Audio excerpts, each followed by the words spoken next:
Alors, bonjour, je vois qu'il y a déjà du monde, donc on va attendre le coup des midis pour démarrer. Donc, merci de rester en ligne avec vos micros coupés.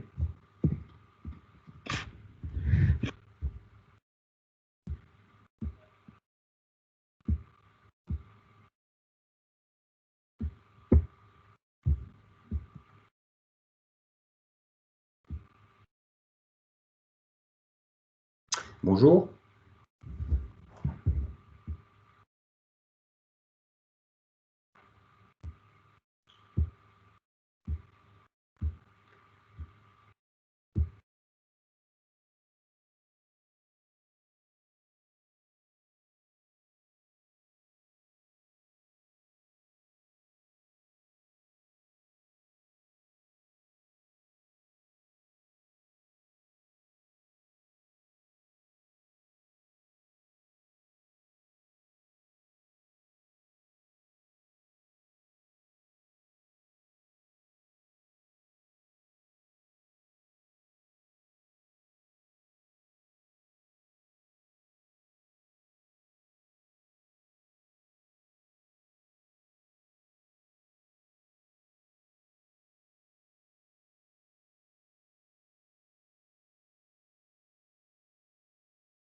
Il n'est pas encore tout à fait midi, on va encore attendre quelques minutes avant de démarrer. Merci de votre patience, je recoupe le son et je vous invite à patienter.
Midi 00, on va encore attendre que les retardataires prennent place. et on va démarrer dans 2-3 minutes.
Bon, ben, je crois qu'on va pouvoir démarrer. On a laissé passer le gong de midi.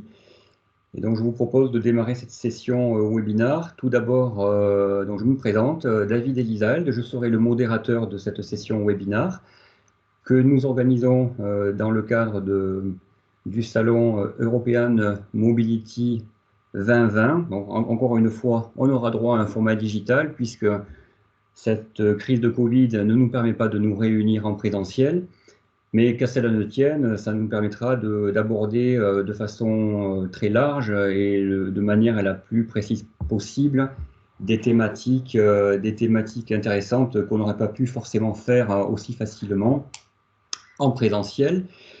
Donc le thème de ce webinaire va être plutôt technique, il va être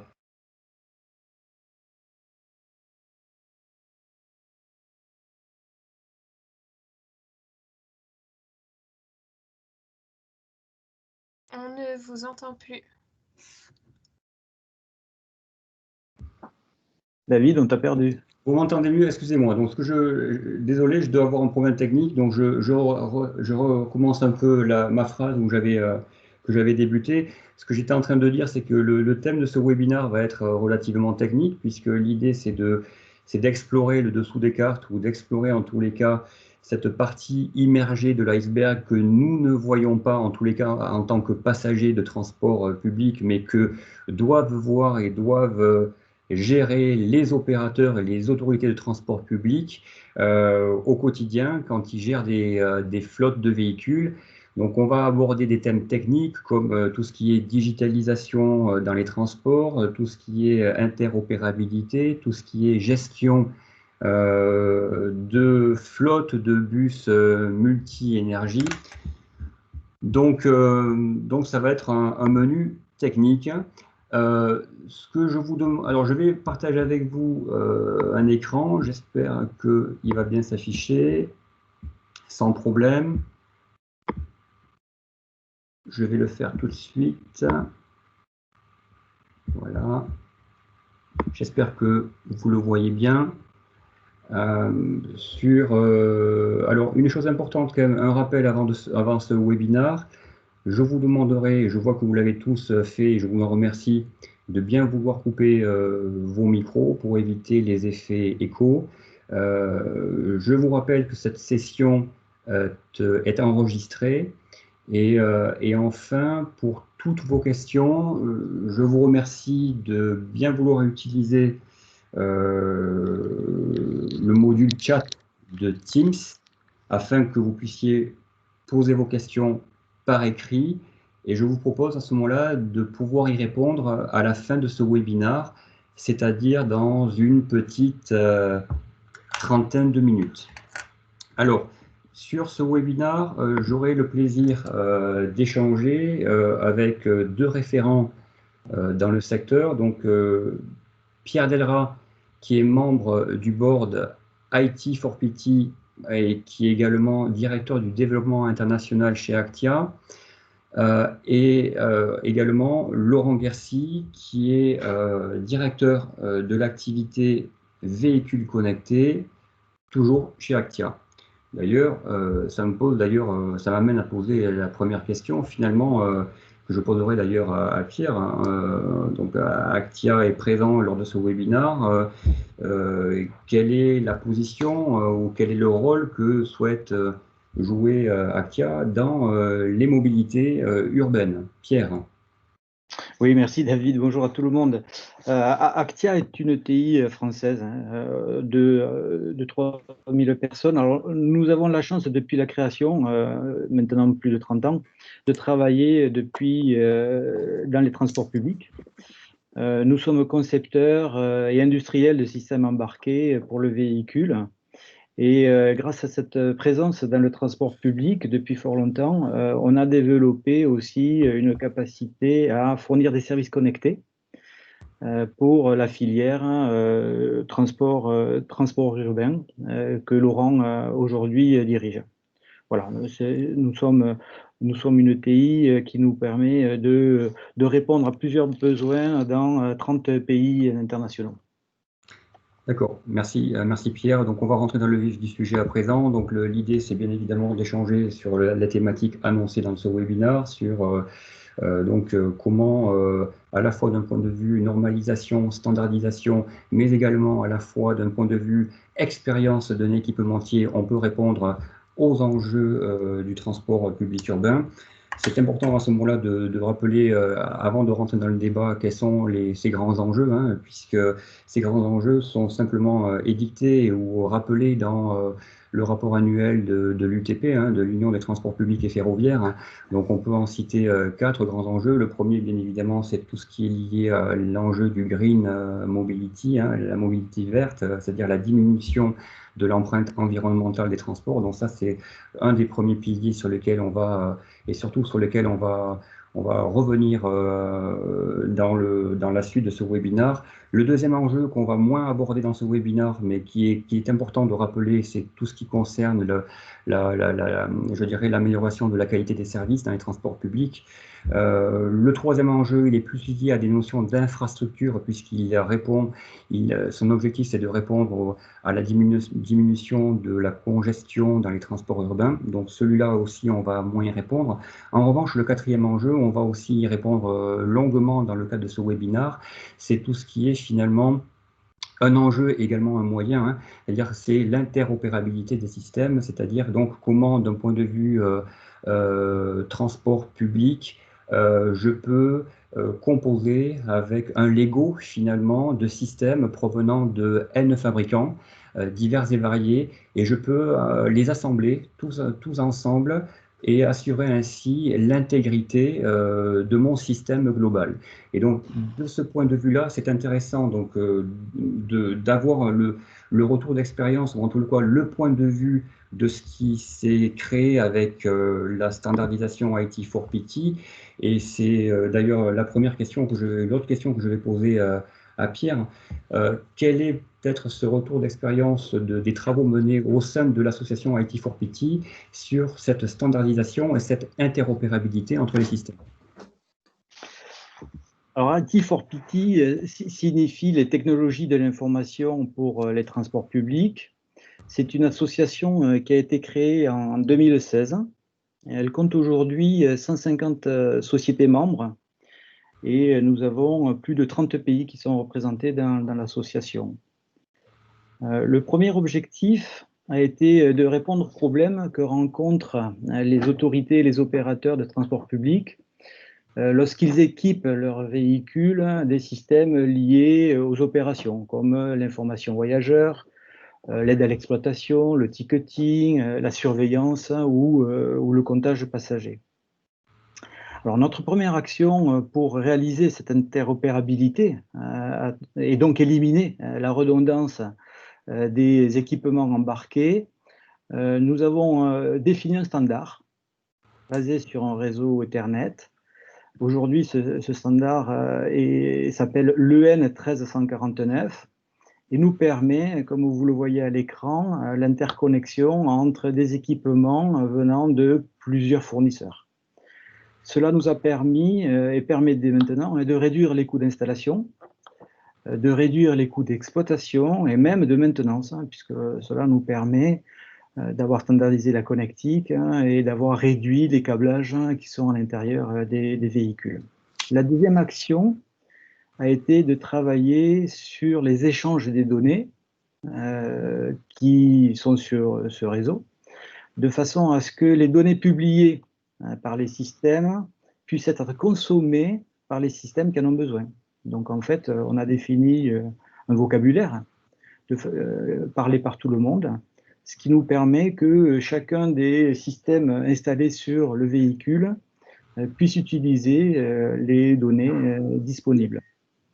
Alors, de quoi est constituée cette architecture interopérable? Vous avez sur l'écran les différents équipements. Le premier, le premier par ordre d'arrivée, parce que c'est lui qui réalise l'interconnexion des autres équipements, c'est ce qu'on appelle les switches. Les switches qui sont les nœuds du réseau Ethernet. L'autre équipement qui est important parce qu'il permet l'interconnexion avec l'extérieur du véhicule, c'est le boîtier télématique qu'on appelle dans IT4PT le routeur, et qui permet cette communication avec le central des opérations. Et puis après, du point de vue du chauffeur, nous avons le terminal multi-application qui permet sur un seul écran de visualiser tous les écrans que les systèmes peuvent avoir à interfacer avec le chauffeur. Pardon. Nous avons aussi les écrans voyageurs et puis les différents autres équipements comme la CCTV qui permet la surveillance à l'intérieur du véhicule. Voilà. Ok, merci Pierre. En fait, on comprend que les travaux d'IT4PT jusqu'à présent ont permis justement d'établir les bonnes bases pour une bonne interopérabilité des systèmes. En tous les cas, la dynamique a été lancée et continuera à s'appliquer dans le futur. Qu'en est-il finalement de l'apport d'IT4PT sur l'autre problématique dont on va débattre dans ce webinaire, qui est finalement quid d'IT4PT concernant ces nouvelles énergies qui sont massivement introduites dans les villes, notamment, pour ne prendre que l'exemple du véhicule électrique, mais pas que. Comment IT4PT prétend-il amener des réponses sur ces questions d'avenir? Alors oui, en effet. Alors, il faut savoir que l'association IT4PT est organisée maintenant avec deux comités. Un comité qui est en charge du recueil des exigences des opérateurs et des autorités, et un comité technique qui va traduire après en exigences techniques la mise en œuvre de ce qui a été recueilli lors des dialogues que l'on a aujourd'hui avec les opérateurs et les autorités. Alors, il y a plusieurs sujets en cours aujourd'hui. Cependant, le comité qu'on appelle le Requirement Committee travaille sur les cas d'usage destinés à faciliter la conversion des flottes aux véhicules électriques. Alors, les opérateurs ont exprimé leurs besoins pour anticiper les contraintes inhérentes à ces véhicules électriques. Et vous avez à l'écran, nous avons affiché quelques verbatims qui sont donnés ici. J'ai gardé trois principaux sujets. Le premier, c'est la gestion de l'énergie embarquée et de la consommation. En effet, il est absolument nécessaire de s'assurer que la réserve de puissance sera suffisante pour assurer le service que l'on veut voir réalisé à chacun des véhicules, ou alors avoir la possibilité d'être chargé pendant le service, lorsque cela sera nécessaire. Le deuxième sujet, c'est la disponibilité et la performance des véhicules.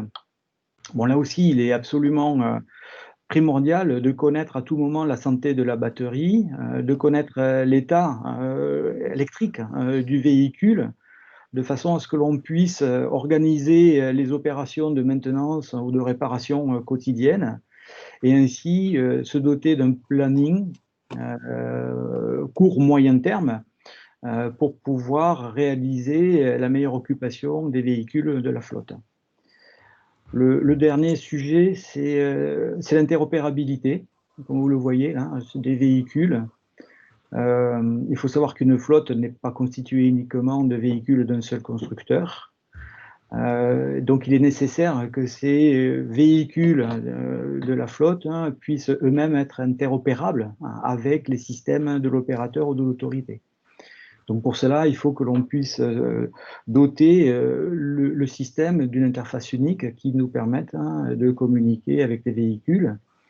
Et enfin, un sujet qui est primordial et que vous verrez par la suite, c'est qu'on ne conduit pas un véhicule électrique comme on conduit un véhicule classique, je dirais. Et donc là, il est nécessaire aussi de pouvoir à la fois former, mais évaluer aussi les conducteurs lorsqu'ils utilisent des véhicules électriques. Voilà, ce sont les 3 principaux points qu'aujourd'hui nous adressons au sein du comité requirement de l'association IT4PT. Alors merci Pierre, c'était intéressant parce qu'en fait vous avez donné le point de vue ou l'orientation, l'éclairage d'un point de vue IT4PT. Ce qui va être intéressant, c'est de poser la question maintenant à Laurent qui représente l'équipementier Actia. Comment un industriel comme Actia prétend répondre à ces enjeux de mobilité. Laurent, peut-être quelques mots sur le sujet? Oui, bonjour à tous. Merci d'être présent à ce webinaire. Donc pour répondre à ta question, David, le positionnement d'Actia aujourd'hui est d'abord très affirmé dans ce qu'on appelle la première monte et dans les véhicules électriques. Alors, nous sommes aujourd'hui, depuis maintenant presque 10 ans, un fabricant important de chaînes de traction pour le véhicule électrique. Alors, on a commencé dans le véhicule léger. Pour ceux qui connaissent Paris, nous étions le fournisseur de la Blue Car, pour tout ce qui concerne la traction électrique. Et puis nous sommes progressivement installés dans le bus. Alors d'abord, on sommes installés dans le véhicule dernier kilomètre, donc plutôt petit camion. Et puis progressivement, nous sommes installés dans le bus à mesure que nous pouvions offrir des chaînes de traction de plus forte puissance.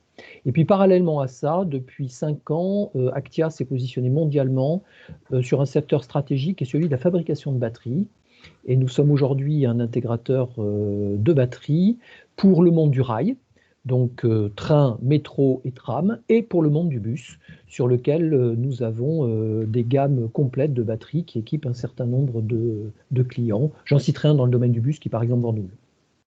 La deuxième chose, c'est que Pierre l'a rappelé, on a été membre de fondateur d'IT4PT. Ça aurait été quand même dommage que les cordonniers soient les plus mal chaussés. Nous avons donc une gamme d'équipements complets IT4PT qui ont tous été labellisés, donc, et qui partent de la télématique embarquée ou du routeur, si vous voulez, en passant par les écrans, qui soient pupitres passagers ou affichage, information voyageurs, et puis un certain nombre d'équipements enfouis comme des switches, etc., etc. Et puis la troisième chose, c'est que nous nous affirmons maintenant de plus en plus dans les services connectés. Alors, depuis un peu plus de 5 ans, nous développons en fait un système dont le nom s'appelle MyActiaFleet et qui a pour but de connecter les véhicules de flotte de bus et de cars interurbains pour suivre l'exploitation et la maintenance de ces véhicules en opération. 3 sujets fondamentaux pour nous. Le premier, c'est l'observation de la réduction de l'empreinte carbone. Et donc, ça inclut là-dedans, évidemment, le suivi des consommations de véhicules, des solutions d'aide à la conduite pour le conducteur, et puis des solutions de formation et d'accompagnement au management des équipes de conducteurs. Le deuxième sujet phare, c'est le télédiagnostic des véhicules, donc les observations à distance de tous les faits techniques remontés par une flotte de véhicules. Et la troisième chose un petit peu plus récente, nous avons été conduits à développer cette solution à l'arrivée des véhicules électriques, c'est le monitoring en détail des véhicules électriques. Voilà. Donc aujourd'hui, nous sommes partenaires évidemment de quasiment tous les constructeurs sur les appels d'offres lorsqu'ils répondent à des villes. Et en France, ça représente aujourd'hui 14 villes, bon, essentiellement aujourd'hui les grandes agglomérations. Alors, je citais Paris, Toulouse, Bordeaux, Mulhouse, etc. Et évidemment partenaire de tous les grands opérateurs, RATP, Transdev, Keolis. Merci Laurent. Donc effectivement, on voit, donc je vais vous relaisser la parole dans un instant, mais on voit que finalement, hein, que pour rappeler à nos auditeurs que tout ceci s'inscrit dans un cadre réglementaire contraint pour atteindre des objectifs de baisse de l'empreinte environnementale. Hein. On le voit en partant de la gauche d'un point de vue européen, où les ambitions sont très fortes, hein, de réduction de cette empreinte, qui sont bien évidemment appliquées dans chacun des territoires, et notamment en France. Hein. Pour ne citer que l'exemple de la loi LOM, hein, loi d'orientation des mobilités, votée il y a tout juste un an, qui oblige désormais les métropoles, les villes, hein, à équiper de moins 50%, à renouveler de moins 50% avec des véhicules propres leur flotte de bus lorsqu'elles doivent être renouvelées. Mais on voit aussi que finalement, cet objectif n'est pas le seul apanage du véhicule électrique, mais il est l'apanage, on va dire, d'une gestion de flotte multi-énergie, puisque l'exemple qui nous est donné dans ce slide de rappel, c'est que le gaz aussi participe à la baisse des émissions polluantes. Et ce qui donc m'amène à une nouvelle question, Laurent. Finalement, d'un point de vue équipementier à Actia, donc après avoir écouté le retour d'expérience, les échos internes du comité IT for PT, qu'en est-il donc de Actia? Comment Actia répond finalement à cette problématique de gérer des flottes de bus multi-énergie? Alors, nous avons évidemment observé, comme tout le monde, la transition énergétique à marche forcée chez les opérateurs, hein, puisqu'il y a 5 ans, nos flottes de bus représentaient peut-être à 99% des flottes de diesel. Aujourd'hui, nous sommes à une répartition où on commence à voir massivement rentrer des véhicules gaz, et puis des véhicules électriques, des véhicules hybrides et probablement très rapidement des véhicules hydrogène. Donc pour nous, c'était important de faire évoluer notre plateforme iActia Fleet vers une plateforme qui soit en capacité de gérer dans l'ensemble de la chaîne de valeur toutes ces nouvelles énergies. Bon, alors très rapidement, moi je rappelle ce que c'est iActia Fleet, hein, c'est un certain nombre de modules pour l'exploitation et la maintenance des véhicules. Alors vous allez trouver des modules de suivi véhicules et conducteurs au travail d'un module éco-conduite, de l'assistance à la formation des conducteurs, de l'assistance au poste de conduite, on y reviendra tout à l'heure, du télédiagnostic de véhicules, de la télémétrie, c'est-à-dire de la possibilité de captation d'informations extrêmement techniques sur les véhicules pour mieux observer comment ils sont utilisés. Bon, des modules plus classiques comme de la géolocalisation, de l'alerting en temps réel, que ce soit aux équipes d'exploitation de la maintenance, puis d'autres sujets comme du comptage passager, puis des sujets plus autocars.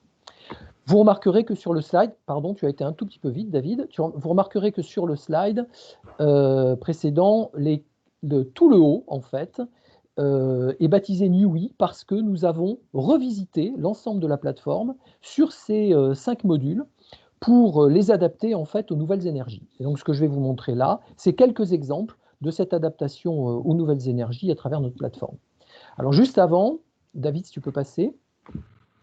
Je rappelle juste comment, c'est une architecture assez classique, hein. Le principe de fonctionnement est que nous avons un calculateur embarqué à l'intérieur des véhicules. Ce calculateur est à la fois le capteur des informations qui se trouve concentré sur le FMS du véhicule ou éventuellement sur une pince câble pour des plus vieux véhicules, et qui en même temps restitue ces informations au poste de conduite, d'où le petit picto à l'intérieur du bus où vous voyez un économètre conducteur. Toutes ces informations sont collectées, envoyées sur des plateformes cloud avec 2 destinations. Une première destination de données dites télématiques, donc c'est des données agrégé pour l'exploitation et la maintenance. Donc, on va pouvoir exploiter à travers MyActiaFleet et les différents modules que je vous ai montrés tout à l'heure. Et ces données pourront également être exportées vers d'autres systèmes tiers, puisqu'un certain nombre de nos opérateurs utilisent ces mêmes données pour alimenter leur propre système, par exemple de GMAO. Et puis, parallèlement, on a initié un deuxième canal qui sont les données de télémétrie, dont l'optique est plutôt de faire du data analytique, donc c'est-à-dire de l'analyse de données fines, hein, et c'est très utilisé aujourd'hui en particulier sur les véhicules électriques pour permettre de bien comprendre comment ces véhicules électriques sont utilisés et dans quel contexte les utilisations de batteries sont faites. Et donc là, on a plutôt deux types de clients. On a les opérateurs évidemment pour la gestion au quotidien de leur flotte électrique, et on a également les constructeurs plutôt dans une optique de mise au point des véhicules. Et là, de la même manière, on peut envoyer ces données vers des systèmes tiers. Donc ce principe général, il existe aujourd'hui pour tout type de véhicule ou tout type de motorisation, et je vais vous montrer derrière ce que ça donne concrètement pour l'utilisateur final. Alors, un premier exemple, hein, c'est suivi en temps réel de la charge en exploitation. Vous avez deux exemples à l'écran. Sur l'écran de gauche, vous avez des suivis de véhicules électriques en exploitation dans lesquels vous voyez des petits pictos verts, rouges et oranges qui montrent la charge en temps réel du véhicule au moment de l'exploitation, avec évidemment l'indicateur exact de la charge. Entre parenthèses, vous voyez que le véhicule en question, il est déjà largement en dessous du DOD autorisé dans un véhicule électrique qui est plutôt de l'ordre de 40%. Voilà. Et vous avez en bas de l'écran exactement la même vue, mais là sur des véhicules qui sont en charge, hein, puisque vous voyez qu'on est dans un dépôt d'opérateurs, hein, dans lequel le véhicule est localisé et dans lequel on donne également le statut de la charge du véhicule. Que ce soit des véhicules qui soient alimentés ou non alimentés, hein, c'est-à-dire qu'on est tout à fait capable de récupérer des informations sur des véhicules entre guillemets non alimentés. On peut passer, si tu veux, David. Alors, deuxième exemple, ce New E, qui est donc le logo de MyActiaFleet pour ces nouvelles énergies, eh bien, on peut par exemple suivre la consommation, quelle que soit l'énergie utilisée. Vous avez deux exemples à l'écran. Vous avez des exemples de suivi de consommation au véhicule sur des gaz et sur des diesels. Et puis, vous avez en bas de l'écran des suivis de consommation sur des véhicules électriques. Sur le slide suivant, je voudrais vous donner juste un petit point particulier sur les gaz, puisque c'est un point important chez les opérateurs. En fait, c'est difficile de connaître la consommation par véhicule d'un véhicule gaz, pour une raison assez simple, c'est qu'en fait, les données sur les véhicules, le donné de la consommation instantanée de gaz n'existe pas sur la majorité des véhicules qui sont aujourd'hui mis en exploitation. Bon, c'est une limitation technique qui évoluera peut-être avec le temps, mais c'est le cas aujourd'hui. Et en fait, là, ce que je voulais vous montrer, c'est que Actia a développé un algorithme tout à fait original qui, par analogie avec le même moteur thermique, est en capacité de donner la consommation approchée plutôt de manière fine du véhicule gaz, véhicule par véhicule, et par voie de conséquence, conducteur par conducteur. Voilà. Et donc ça, c'est important parce que dans les flottes multi-énergie, on ne fait pas que de la consommation de diesel, on a besoin aussi de connaître les consommations de gaz par véhicule, et ça, c'était un point important qui a fait l'objet d'un développement de recherche et développement chez nous. Le slide suivant, rapidement. Voilà, alors là, nous sommes sur l'évaluation des conducteurs par énergie.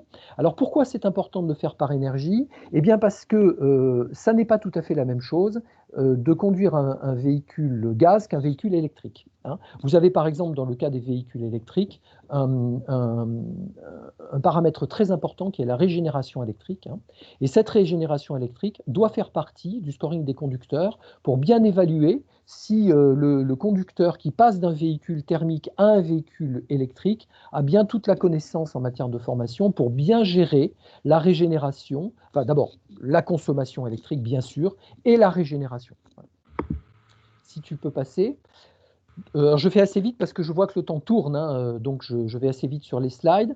Nous avons également fait évoluer nos tablettes de formation conducteur pour intégrer cette notion de régénération électrique. La tablette de formation conducteur, c'est la tablette qui équipe le formateur et qui est une duplication de ce que le conducteur voit dans son poste de conduite quand il est en cours de formation. Et donc ça permet au formateur de pouvoir à la fois évaluer et en même temps, évidemment, corriger les défauts.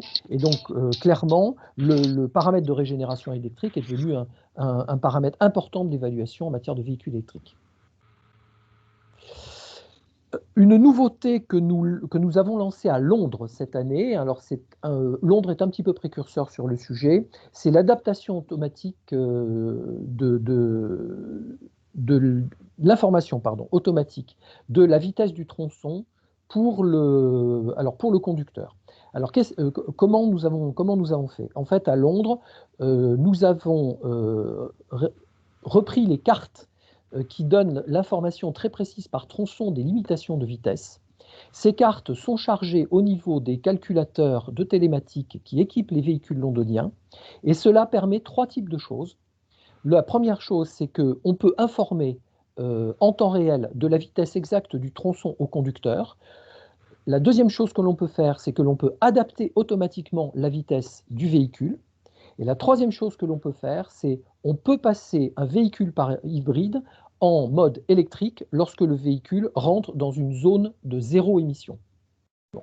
Cette nouvelle fonctionnalité qui s'appelle ISA, comme Intelligent Speed Assistant, et que nous avons démarré à Londres, est quelque chose que l'on va voir arriver en Europe à la mesure du déploiement des ZFE et des LFE, en particulier au travers d'une réglementation qui est en cours d'élaboration à la communauté européenne et qui sera probablement déployée aux alentours de 2022 pour tous les nouveaux véhicules et qui donc demandera aux opérateurs d'être en capacité soit d'informer le conducteur, soit de limiter directement la vitesse du véhicule, voire l'adaptation de la motorisation du véhicule lorsqu'il arrive en ZFE.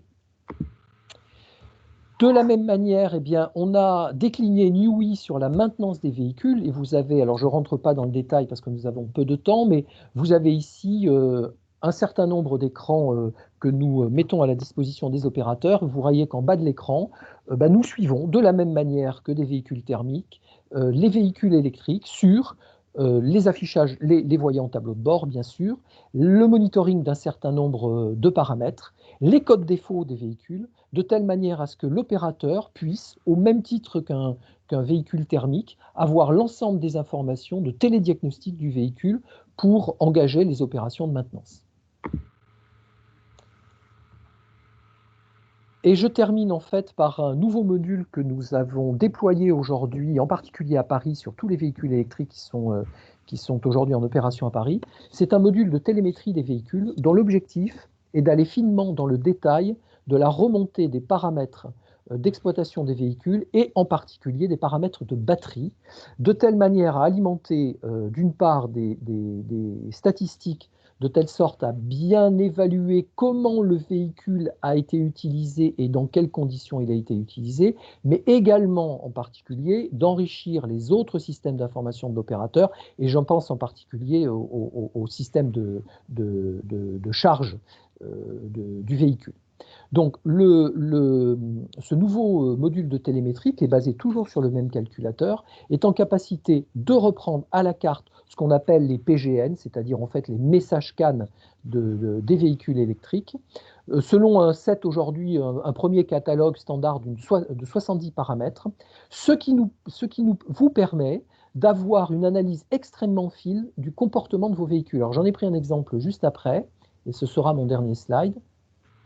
C'est un exemple de suivi de SOC dans lequel, en fait, à la seconde et dans le cas présent à la centaine de millisecondes, nous sommes en capacité de remonter un set de données complet avec le state of charge, le state of health, les statuts de batterie, la position GPS, la vitesse du véhicule, la température de batterie, les accélérations, les voyants, etc.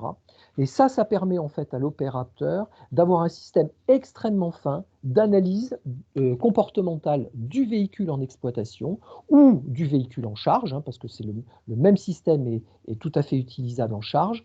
Et ça, afin de permettre de bien comprendre comment fonctionnent ces véhicules qui, pour les opérateurs, sont quand même relativement nouveaux dans leur exploitation. Voilà, j'en ai terminé. Nous avons intitulé ça « Piloter votre transition énergétique » et vous avez compris que c'était un chantier très profond dans notre solution MyActiaFleet pour pouvoir intégrer l'ensemble de ces nouvelles énergies. Merci Laurent. On arrive donc au terme de notre webinaire. En mots de conclusion, je dirais que ce qui apparaît en fait comme message clé ou comme tendance clé dans ce que vous venez d'échanger, c'est il y a deux grandes tendances. Bon, la première, elle est irrévocable, c'est la notion de green mobility, donc du transport propre et durable. Donc sans aucun doute, c'est la grosse tendance, je dirais même du siècle en cours. Et puis l'expérience que vous venez de partager de la part d'Actia montre que finalement le gros enjeu d'Actia et d'IT4PT, c'est que le gros enjeu, c'est qu'il ne suffit pas de maîtriser la matière et les équipements, mais le gros enjeu se situe aussi autour de la data, de la gestion et de l'exploitation de la donnée, en fait, et qu'on est en train finalement d'assister à une véritable révolution numérique, hein, puisque en complément du véhicule réel, physique, il y a son jumeau numérique qui existe sur le cloud, qui a digitalisé toutes ses fonctions, toute sa manière d'opérer. Et donc ça, c'est vraiment je dirais, la grosse révolution qui est en cours et qui est le pilier finalement de tous les sujets que l'on pourrait aborder dans le transport public, que ce soit le multi-énergie, que ce soit l'information aux passagers, que ce soit l'intermodalité. Bref, la digitalisation est partout. Et donc, il faut également être en capacité de maîtriser finalement la data. Et la data va être au cœur des enjeux, à la fois des équipementiers et à la fois des prochaines réflexions et actions au niveau des comités type IT4PT. Je vous remercie de votre attention. On arrive donc au terme de ce webinaire. Je vous ai mis à l'écran les emails, le contact direct de Pierre Delrat et de Laurent Guercy afin que vous puissiez échanger avec eux après ce webinaire. Vous avez également la possibilité de consulter notre page web actia.com ou public transport également actia.com. Quelques instants peut-être pour répondre à des questions. Je vais voir si je vais couper la présentation PowerPoint. Je vais voir si on a reçu des questions. Oui, alors donc une question qui nous apparaît, qui est que je vais te poser, Laurent. Est-ce que avec MyActia Fleet New Energy, est-ce qu'il est possible d'avoir des informations sur les chargeurs, à savoir la localisation et le statut de la charge? Alors, ça n'est pas dans la version actuelle de NUI, c'est dans une version que nous aurons à disposition dans le premier semestre 2021. Bon. On s'est concentré aujourd'hui véhicule, hein, très clairement, je comprends tout à fait la question. Dans notre plan de marche, ça a été établi comme étant disponible juin 2021. Très bien. Merci Laurent. Si je peux rajouter, effectivement, c'est une préoccupation des opérateurs d'avoir aussi des informations qui remontent de la part des chargeurs. Alors, je ne l'ai pas adressé directement, mais le comité de recueil des exigences des opérateurs est en train de travailler sur le sujet. Donc, je vous invite, si vous êtes membre de l'association IT4PT, de rejoindre nos comités de recueil d'informations et le comité technique, parce que c'est un sujet effectivement que nous allons aborder au sein de l'association. Alors, pour autant, quand même, juste une information pour qu'il n'y ait pas d'ambiguïté, on est déjà aujourd'hui en capacité de connaître l'état de charge du véhicule au moment du chargement. Hein. Donc, je répondais plutôt à la question sur la localisation du chargeur, par exemple. Hein, parce que sur l'état de charge aujourd'hui, c'est déjà le cas. Hein. Très bien, merci Laurent, merci Pierre, merci à tous les participants de ce webinaire. Rendez-vous pour la prochaine édition, on espère tous en présentiel. Et puis, passez d'excellentes fêtes de fin d'année et puis une bonne journée dans cette attente. Merci à tous. Merci à tout le monde. Au revoir. Au revoir. Merci.